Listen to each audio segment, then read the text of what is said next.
When you're running a business, how do you gauge success? The numbers. Businesses love numbers. With their leads, traffic, followers, applications, conversion rates, the engagement. Dashboards everywhere filled with charts trying to explain whether things are improving or falling apart. Even when you think you're doing everything right, there's a problem that can quietly creep into a lot of organizations. Sometimes the metric stops measuring the success and starts replacing it. Today, we're talking about a concept called Goodhart's Law, why businesses often optimize for the wrong things, and how chasing better numbers can sometimes make the actual business worse.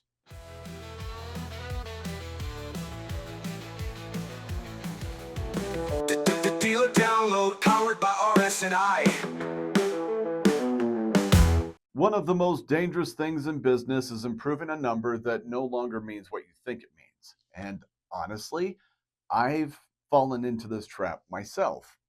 At one point, we started measuring the number of people who started onboarding to become authorized dealers to sell AT&T fiber, wireless, Brightspeed fiber, Vivint.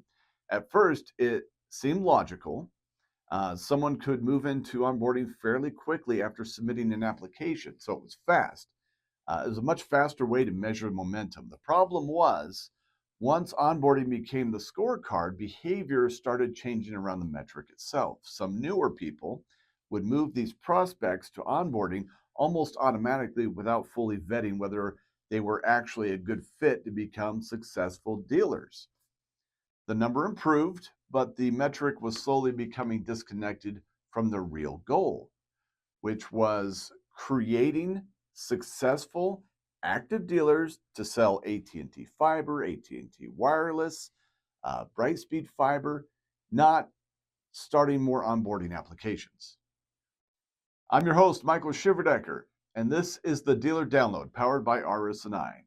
Let's take a closer look at why businesses often end up optimizing for the wrong numbers and why measuring success may be much harder than it first appears. There's a concept in economics and organizational behavior called Goodhart's Law. It's named after British economist Charles Goodhart, who observed a recurring problem in financial systems and government policy. Once people know which metric is being watched, they begin changing their behavior. The basic idea is simple. When a measure becomes a target, it stops being a good measure. People start optimizing behavior around improving the number itself, even if improving the number no longer improves the underlying goal. And once you see this pattern, you start noticing it everywhere. Schools teaching to standardize tests, call centers rushing customers off the phone to improve call time metrics, social media accounts chasing followers instead of actual customers, companies generating huge numbers of low quality leads because lead volume became the scoreboard. The metric starts replacing the mission. I saw another version of this happening that essentially created a lead generation trap. At one point, lead volume became the primary success metric. And once that became the target, everything started optimizing around generating more leads. The problem was many of those leads were junk. They consisted of job seekers, people casually browsing, people with no serious interest in running a business. But the numbers looked fantastic on paper. More leads, higher volume, better reports. Everybody could point at that dashboard and celebrate success. Meanwhile, the actual business outcome wasn't improving nearly as much as the metrics suggested. This happens constantly in modern marketing because many metrics are easier to measure than real business success. That real business success should look like revenue, but that can take weeks or months to materialize. It is so much easier to just count clicks, views, impressions, applications, and traffic than it is to measure the long term customer quality, the retention, successful partnerships, or sustainable business growth. The tricky part is that business needs metrics still. Without something to measure, entire organizations can drift. The problem is that short term measurable activity often arrives faster than meaningful outcomes. In the telecom industry, a successful dealer could take time to fully evaluate. A loyal customer relationship develops over time. Brand trust built slowly. Good culture can take years, but dashboards, they demand immediate feedback. So marketers, businesses, they naturally gravitate towards numbers that move quickly. The faster the metric updates, the more tempting it is to use, even if it's only loosely connected to what actually matters.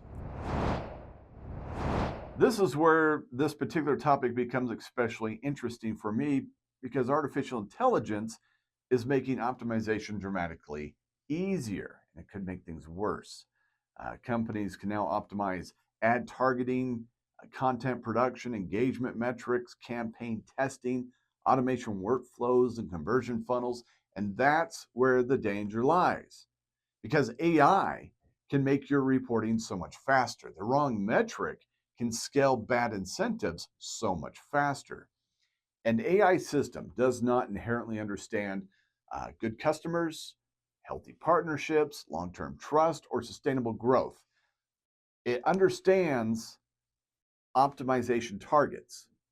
And if the target is flawed, the optimization may become flawed too. That's one reason why human judgment still matters so much. Because not everything valuable can be measured cleanly in a spreadsheet, especially if the process of measuring something influences its reliability. This may be the hardest part. The best business metrics are often slower, they're messier, harder to evaluate. A successful dealer matters more than a large pile of applications. A long term customer matters more than a temporary spike in traffic. A strong reputation matters more than vanity metrics. But those things take patience. And patience is difficult in environments where everyone is looking for immediate reporting. Some of the most important things in businesses are difficult precisely because they cannot be optimized instantly. That does not mean metrics are useless. It means businesses need to be careful not to confuse measurable activity with meaningful progress. You can work Goodhart's law into your authorized dealer action plan. First, be careful what you reward. Teams naturally optimize around whatever gets measured most aggressively. Second, separate activity from outcomes. More leads or applications do not automatically mean better business performance. Third, look for long term indicators. Retention, customer quality, and successful dealer growth often matter more than short term spikes. Fourth, review whether your metrics still align with your goals. Sometimes a useful metric stops measuring what you originally cared about. And number five, leave room for human judgment because not every important business outcome fits neatly inside a dashboard. Businesses need measurement. Metrics matter, data matters. But once the metric itself becomes the target, organizations can slowly drift away from what they were actually trying to achieve in the first place. And in a world increasingly driven by dashboards, automations, and AI optimization, that risk may become even larger moving forward because ultimately businesses get exactly what they measure. The difficult part is making sure that they're measuring the right thing. I'm your host, Michael Shiverdecker, and this has been the Dealer Download powered by RS&I. For more industry insights, telecom trends, and opportunities impacting authorized dealers across fiber, wireless, smart home security, and related services, be sure to visit our website, rsiinc.com. That's rsiinc.com. We'll see you next time. The dealer download powered by RS&I.